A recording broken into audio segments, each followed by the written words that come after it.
So there are numerous excited atoms which will by itself will come down and emit spontaneously the photons that will be emitted in all possible directions as I have shown here. Some of these photons which are emitted along the axis will, as it travels, it interact with more excited atoms and will stimulate it to emit more and more similar photons, so the number will multiply. Needless to say, the cavity upon such an integration, with an active medium, where that means where population has been inverted between two energy levels, sets up the working of a laser that we know today. Here you see this is actually schematic representation of the multiplication of photons due to stimulated emission, initiated by the spontaneous emission from a single excited atom inside a simple cavity. It is only one atom, one photon emitted spontaneously in the right direction begins the process. The black dots here represent continuation of the same process. That is, from one photon you have 2, 2 to 4, 4 to 8, 8 to 16, and so on. This way it would multiply. Therefore, a laser can be pictured in the following manner. An active medium, that is a medium in which population has been inverted between two energy levels. And inversion of population means you have created gain between these two energy levels, and you actually place this active medium inside the cavity that we discussed till now. Now, it is well known that an atom or a molecule can only spend a finite amount of time in an excited state. Because the excited state has higher energy, therefore an atom or molecule, when excited to this state, cannot reside there indefinitely. Because it is a higher energy state, staying there indefinitely will violate the rule of nature. That means an excited state has a finite lifetime. Therefore, in accordance with Heisenberg's uncertainty principle, which says that if you have an energy level, and if the lifetime of the level says delta T, and the energy spread, suppose the spread of energy is delta E, then delta E into delta E must be greater than that Planck's constant. So that means if your delta T is small, that is the finite lifetime, if delta T were infinity, then delta E would have been, it would be narrow, just a single line. But because delta T is finite, so delta E, there will be a corresponding spread in energy. And that is what is shown here. Both these energy levels, because they have a finite lifetime, when an atom is excited to this level, this is the lower energy state here, the ground level may be even lower. So both these energy states have been shown here to be broadened in energy as the result of Heisenberg's uncertainty principle. Hence, the gain that you have created between these two energy levels does not occur on a single frequency. Instead, the gain is distributed on numerous frequencies, as you see here. Of course, the gain is maximum at the central frequency, which is called the line center. Line center is basically the frequency corresponding to this energy value, which is, if it is E0, that is the energy difference between the excited state, the lower energy state, If it is E0, then E0 is equal to H nu 0. So nu 0 we call line center frequency. So nu 0 equal to E0 by H. So this is this frequency. At this frequency where we have actually created gain, the gain max peak, value of the gain peaks here. This is the gain.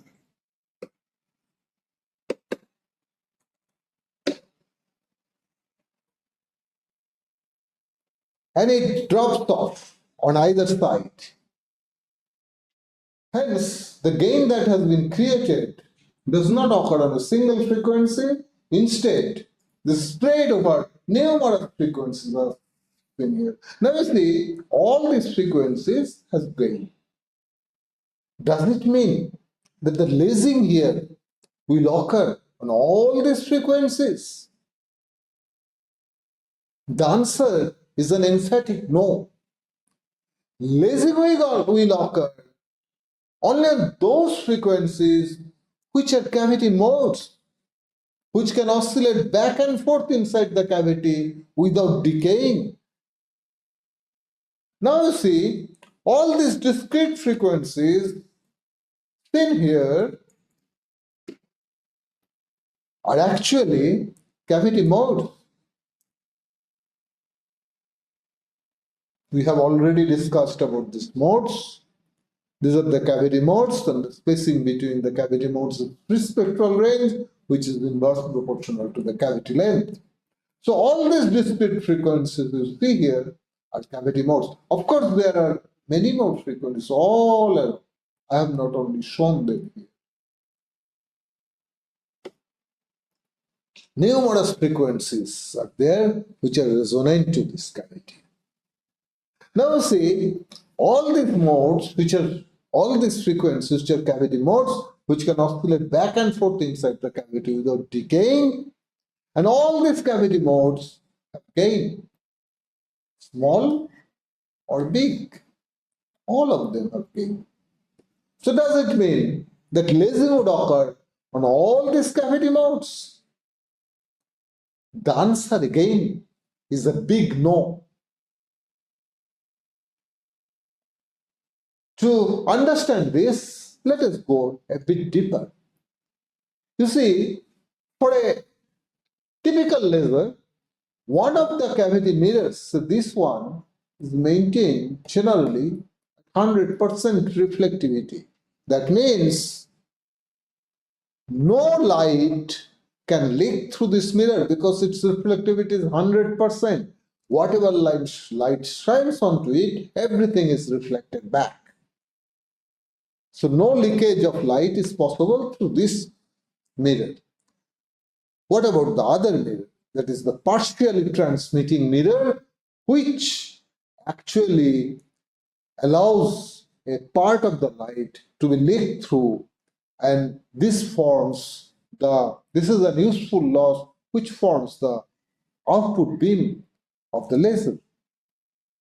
So this is the partially transmitting mirror, and of course it is not shown here, but you must know that one of the mirrors, so this mirror, is slightly concave to make the cavity stable. If both the mirror are plane, then it will be very difficult to stabilize the cavity, as we have seen that even slight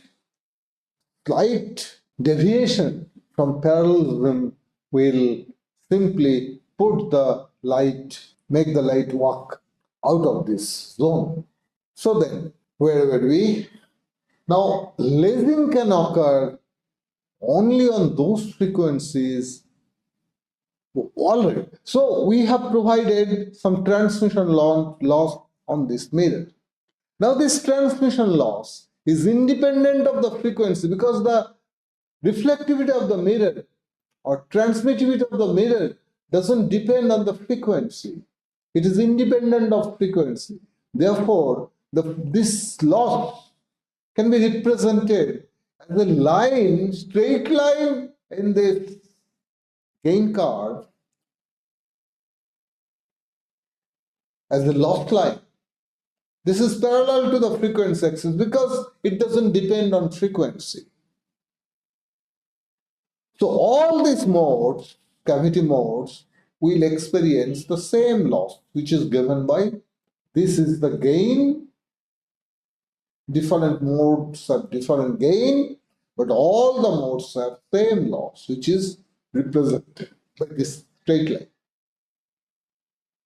So now, lasing would occur only on those cavity modes which have net gain, meaning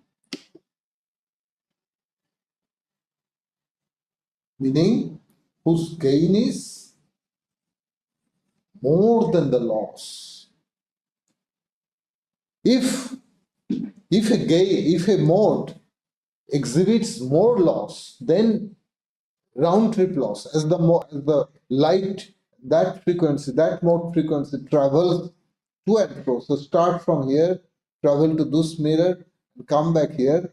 As it travels and comes back, it actually experiences gain because it travels through the population inverted medium. So as a result of stimulated emission, the number of photon increases, therefore the intensity builds up.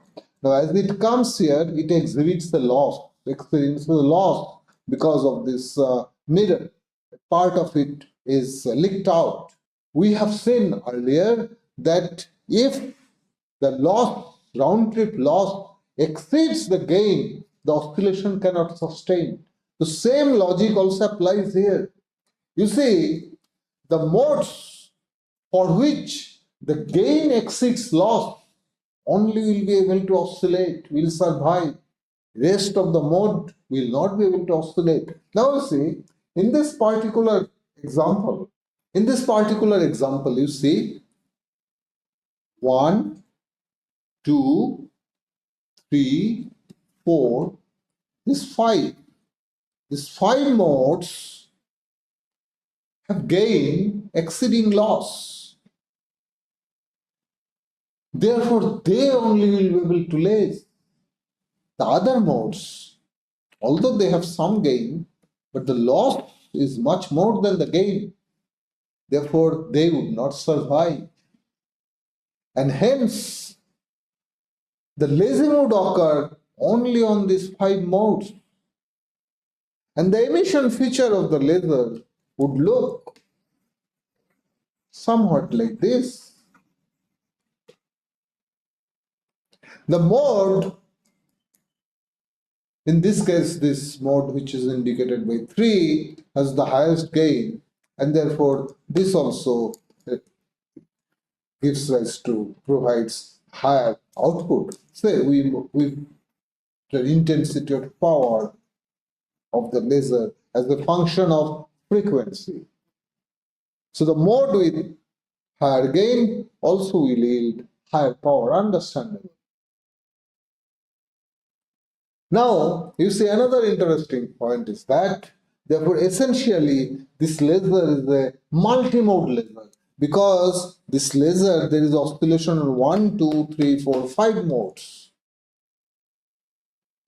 Although the monochromaticity of this laser, this multi-mode laser, is more than that of a conventional light source. For example, suppose if we consider this medium as a medium which emits light. Suppose we do not have this cavity, and you have not created population inversion. You have just created some excitation as in the case of a fluorescent source of light.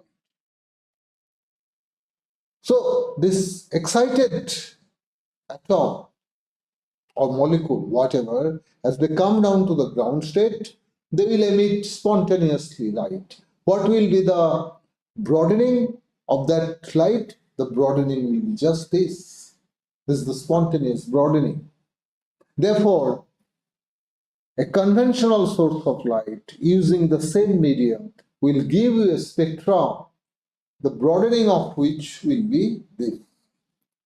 But this, when you make it a laser with using this medium, putting it inside a cavity, creating population inversion, the weight, the emission weight of the laser lies because these 5 modes will only be lasing. Therefore, the monochromaticity, which is determined the emission rate, is better than that of a conventional source. Conventional source width is much too bigger, much too larger.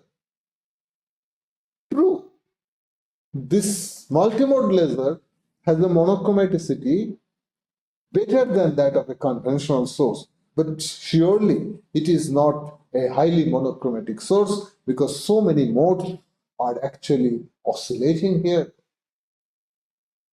The monochromaticity of the laser can be significantly improved by restricting the number of oscillating modes. This can be achieved in a number of ways. First, the broadening of the gain can be reduced, so much so that now only a fewer number of modes actually experiences a net gain. For example, you see,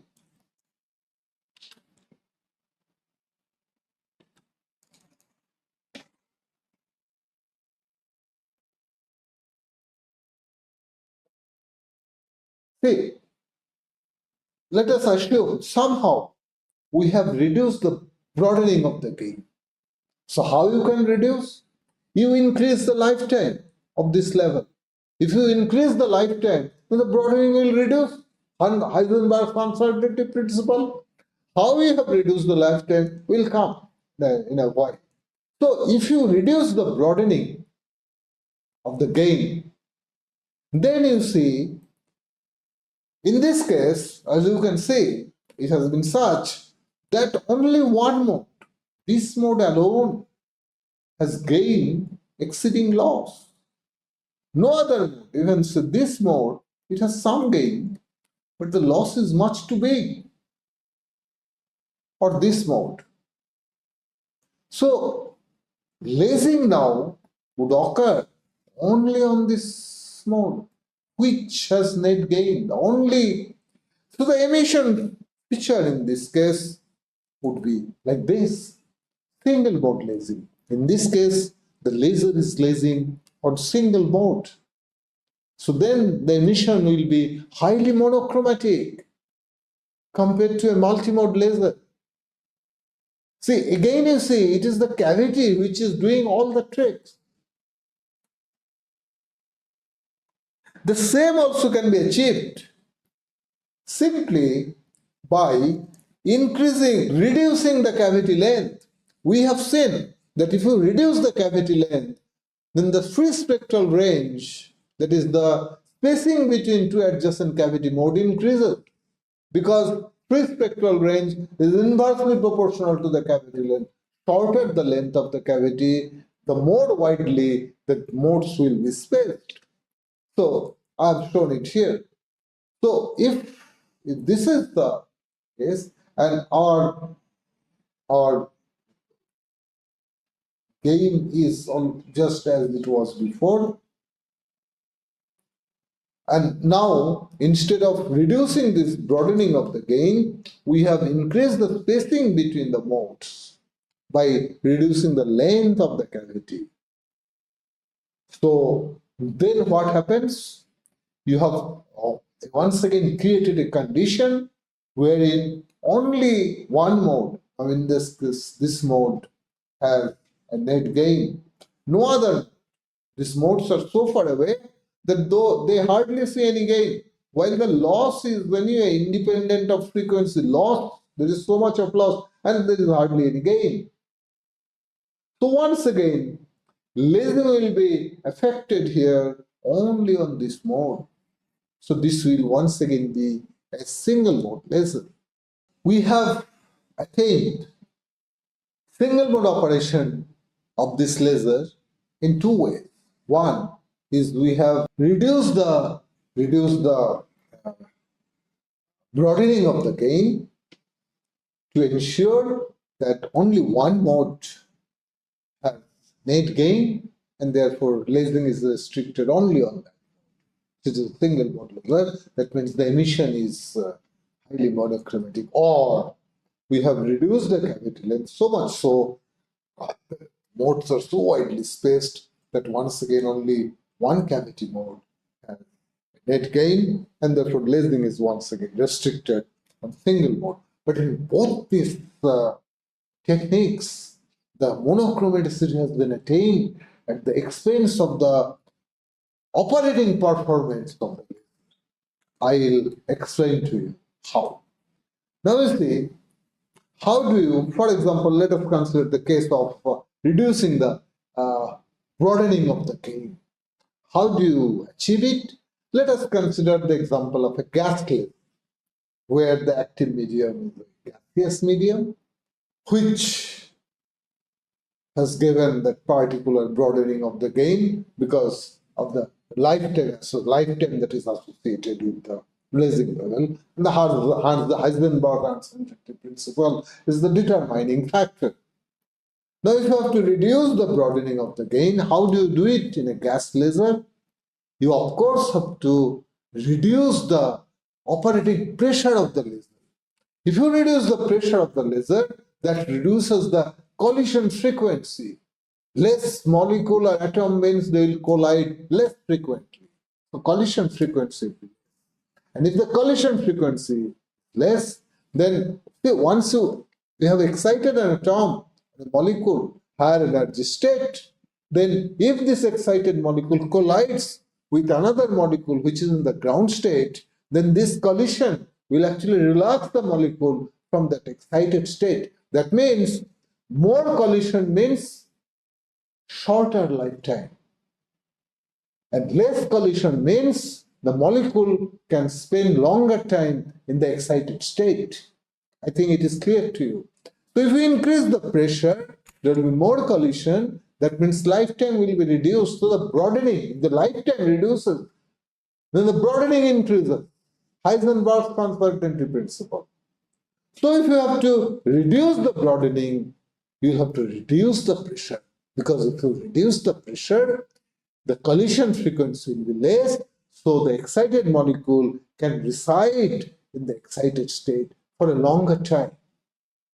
So if you have to reduce the broadening, the gas pressure, you have to reduce the operating pressure. Now, operating pressure means you are reducing the density of the active molecule, which actually provides you the output, lasing output. If there are less excited atom, that means you will generate less number of photons. So the power of the laser will be less. So if you reduce the pressure to get monochromaticity, this has been attained at the expense of the operating performance of the laser. The laser is giving you less output power. I think it is clear to you. So in the first case, the monochromaticity has been attained at a reduced output of the laser. In the second case, you have actually reduced the cavity length. Now, reducing cavity length means you are bringing the mirrors closer. So how can you do that? You have to reduce the active length. So to bring it closer, you will have to reduce the active length. If you have reduced the active length, that means what? Once again, you have reduced the total number of active atoms that can give you laser output. So once again, this reduction in length that gives you monochromatic output has been attained at the expense of the operating performance of the laser. Laser is giving less output. The same, however, can be achieved at no expense of the operating performance of the laser by going for a dispersive cavity, as I show here. What is a dispersive cavity?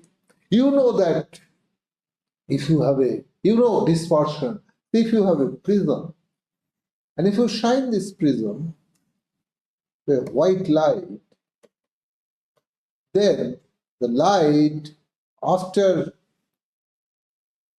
it passes through the prism actually splits. The white light consists of many colors. Prism actually splits this light spatially into their different wavelength components. This is the video,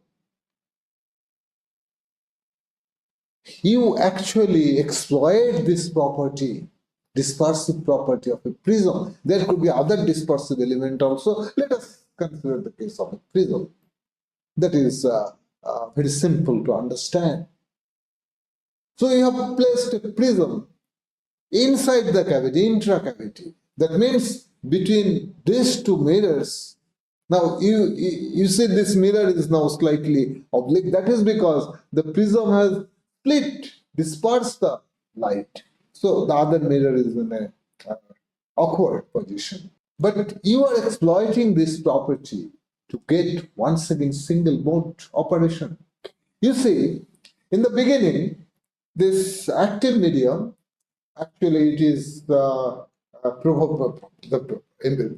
oscillation begins from spontaneous emission. The spontaneous emission, you have all the wavelengths present, and out of these wavelengths, those modes initially that you're say there are 5 modes that I said that we saw would laser in that laser if there were no prism. Now these modes, when they shine on the prism, what prism will do?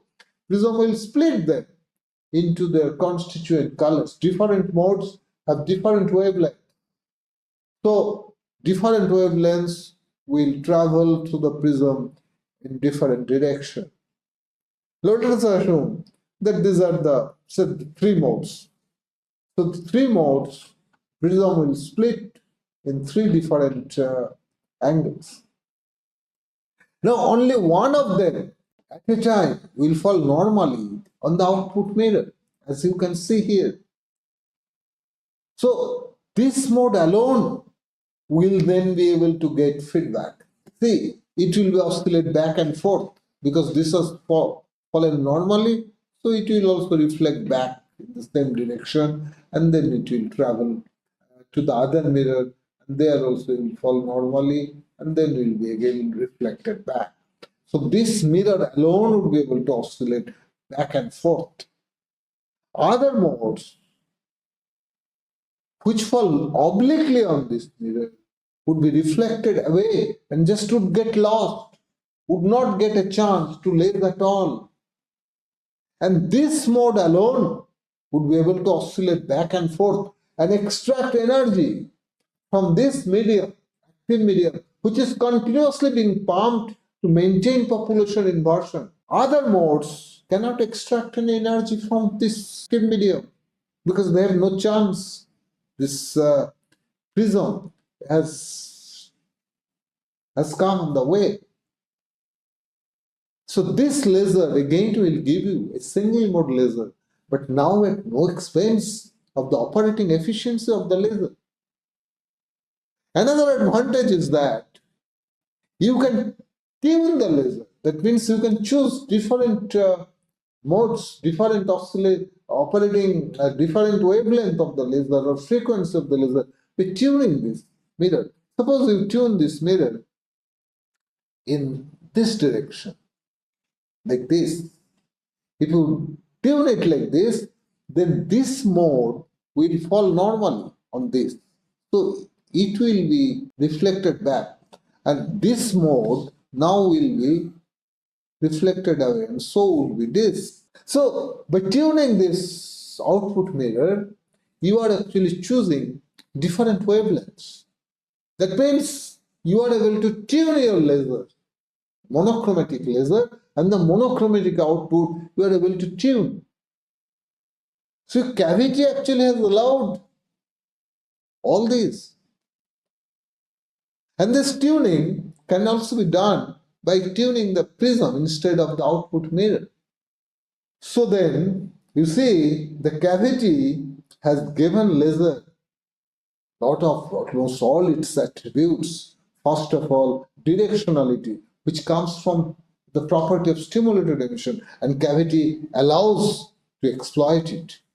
Then cavity allows the laser to become more and more monochromatic. It allows is the tuning of the output of the laser. I think I'll stop here and we'll begin our next class right from here.